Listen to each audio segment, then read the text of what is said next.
He kōna I purangi tēnei nā te reo irirangi o Aotearoa.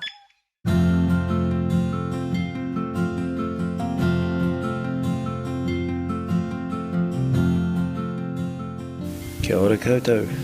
Thanks for tuning into The Long Way Home with me, Bruce Hopkins, as I tramp my jigsaw puzzle of a tramp of Te Araroa. I'm back on trail again this week. Thanks for tuning in, hope you enjoy it.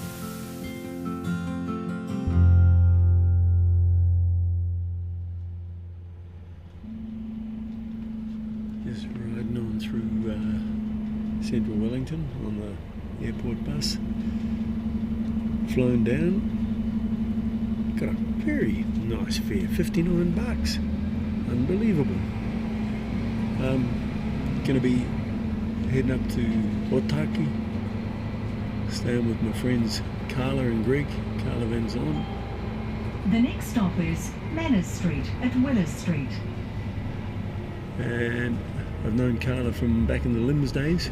When she was studying dance, she went and studied dance overseas. She came back here, did a lot of stuff, and ended up running the New Zealand Arts Festival for many years, and also the Auckland Arts Festival. And they have an orchard out of Otaki, so I'm going to stay there tonight, and they'll take me up to the trailhead, do the last day of the Tararuas on my start of my 5-day sojourn into Wellington. Complete the North Island without having completed the North Island. So I've still got about 12 days from Te Kuiti to Whanganui to do, and also the first part of the Tararuas, which are going to be a slog. But I have to essentially get a bit of an all clear. The next stop is Willis Street. Good old Willis Street, and all clear from the medical scenario first. Oh, there's the St George Hotel. When I first became a dancer, when I first decided to stop fishing and come to Wellington and pursue this thing called dance that I'd seen at the age of 22, that's where I used to wash dishes at the St George Hotel. I'd do 3 dance classes every day and wash dishes at night. After 7 months of that, I got a full-time job as a dancer. Magic. Not sure if that would be possible in this day and age, but it happened back then in the mid-70s or late 70s, 1978. So, about to set out on into the last day of the Tararuas from Otaki Forks to Waikanai, and had been contacted online by someone who I knew from way back in the Limbs Dance Company days, Carla Van Zon, who it's been amazing observing her career since those days. I got to meet Carla and her partner Greg way back when they lived up in Auckland, and here they are in Otaki Forks, and this is a form of paradise down here, you guys? Absolutely. We love it here. Basically, I commuted to Auckland for 6 years, and before that I commuted to Wellington for work. And so this was always my haven to get myself sane. We found this property, and I jumped the fence. Greg was more... Oh, you can't do that. You can't do that. Yeah. And I came in and said, oh, it's an apple orchard, and it's all overgrown, and it's really dark. and horrible, and all this sort of stuff. Too dark and all that. And Greg said, oh, it's got a shed. And, and he's a shed man. And then he came back and realised that we could see Kapiti Island from here if he cleared the land.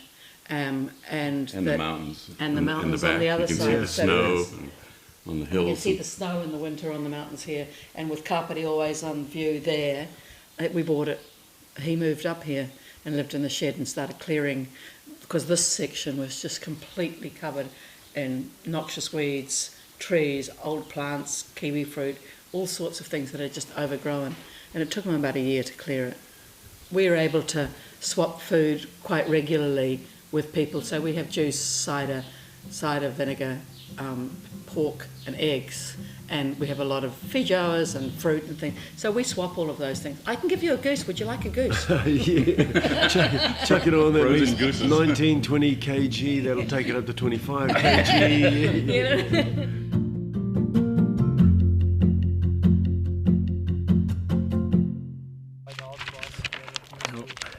Opening up my track notes here, we are in the Pukeatua, the Pukeatua track. I saw a group of people, there were some local trampers, and I thought they were just part of that local group as I was coming up here.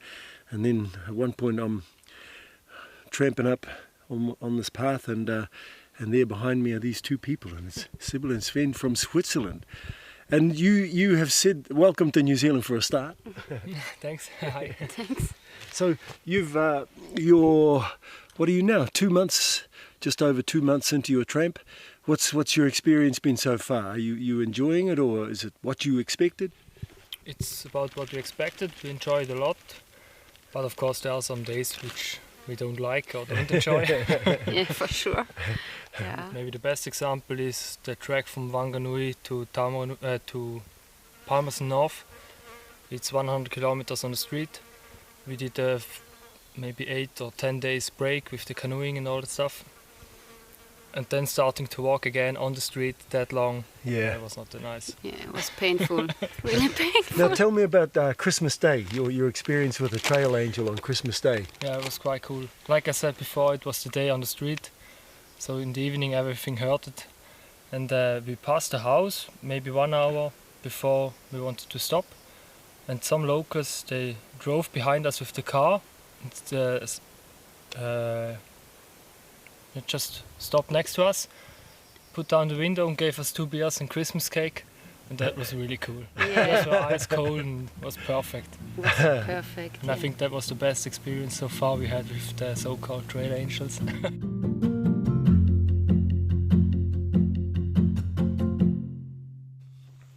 It is Wednesday. What would it be? 1st, 2nd, 3rd of January 2018. I am walking on the True Right Bank. True Right Bank is the right-hand side of a river as the water flows to the ocean, or in the direction of the flow of the river. And it's the Waikanae River I'm walking on the True Right Bank of.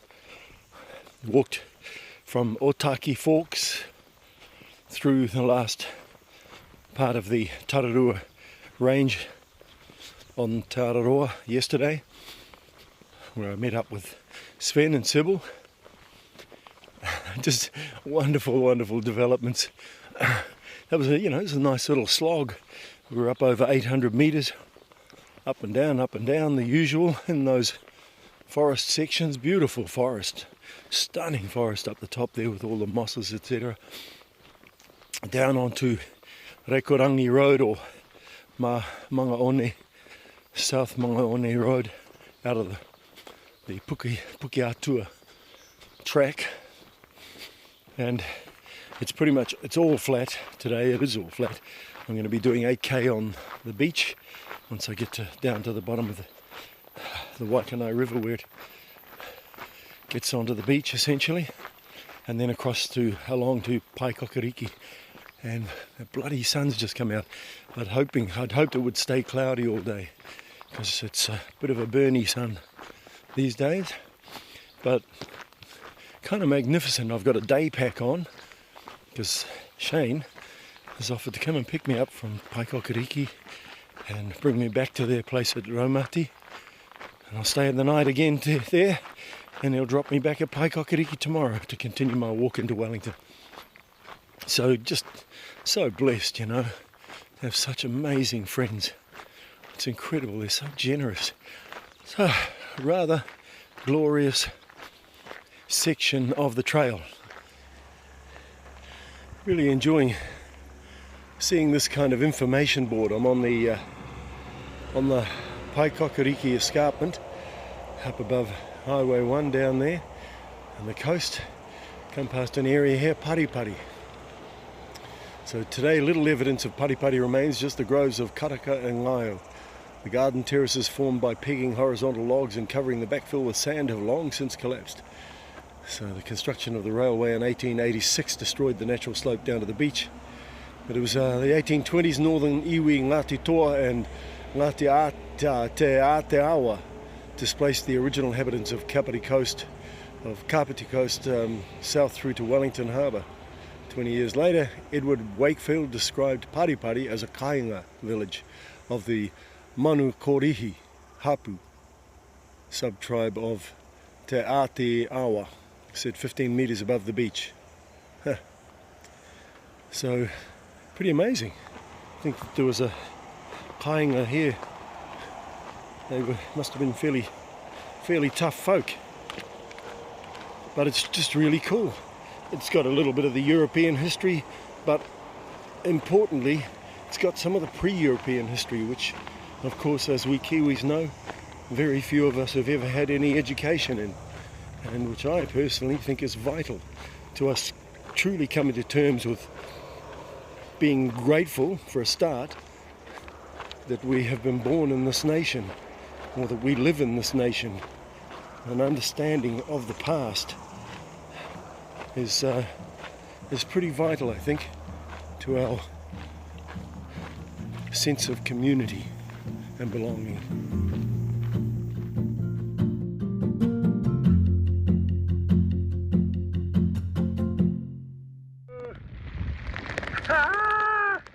This is the top of Mount Kaukau above Wellington. So I took off this morning from Parirua. Beautiful!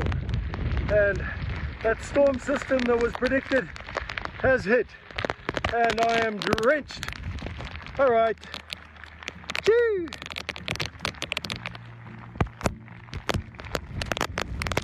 Better find my way down to bloody Wellington or somewhere to stay for the night.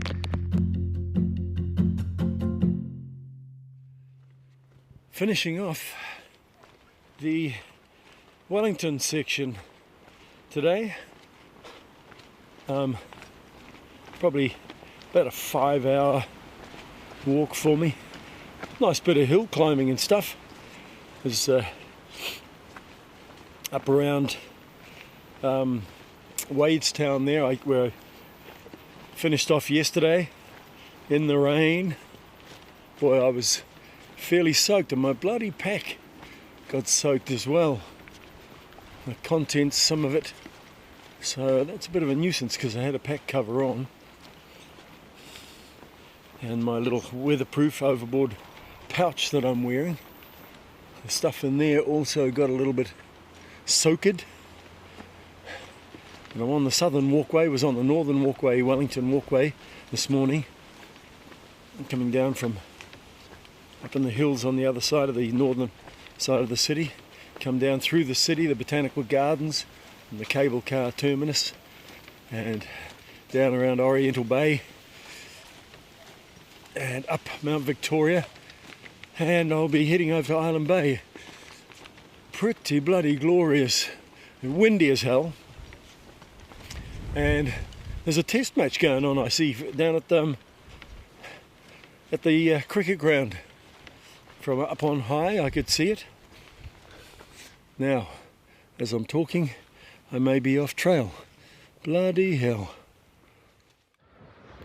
What a buzz. Even though I still have 2 sections to fill in, I've got probably 5 to 6 days of tararuas, the tararuas to fill in, which will be hard out. And I've also got about 9 days hiking and 3 days on the river, Tikwiti to Whanganui. Some hard out stuff there, but a lot more cruisy. But here I am at Wellington. This is the end point. This is the can marking Te Araroa. There's the little plaque there, and there's the vista, the end of the North Island.